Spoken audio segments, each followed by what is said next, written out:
In today's video, I'm going to teach you how to record customer payment in QuickBooks Online. We'll walk through the process from start to finish so you can properly record a payment against an open invoice and keep your books accurate. This is especially important because receiving a payment the right way helps QuickBooks reduce the customer's balance and update your accounts correctly.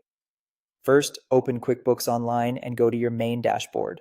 Once you're in, look for the Create button. This is where you can start entering different types of transactions. Click Create, and from the list of options, choose Receive Payment. That will open the payment entry screen. On this page, start by selecting the customer from the Customer drop-down menu. As soon as you choose the customer, QuickBooks will display any outstanding invoices connected to that customer.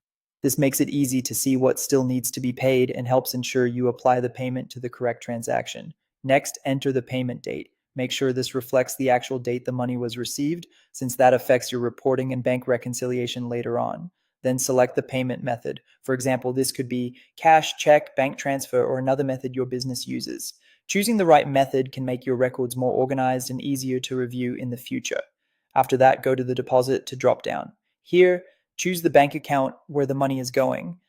If the payment is being deposited directly into a specific bank account, select that account. But if you plan to group several customer payments together before making a bank deposit, choose undeposited funds instead. This is a helpful option when your real bank deposit includes multiple payments combined into one total. Now it's time to apply the payment. In the outstanding transactions section, locate the invoice being paid and select it. QuickBooks will apply the payment to that invoice so the customer's open balance is reduced. If the customer is making only a partial payment, don't leave the full invoice amount in place. Instead, enter the exact amount they actually paid in the payment column next to the invoice.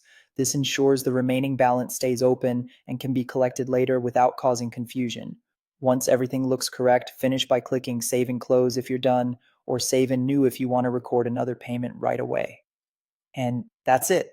By following this process, you can accurately record customer payments in QuickBooks Online and keep your accounts receivable up to date.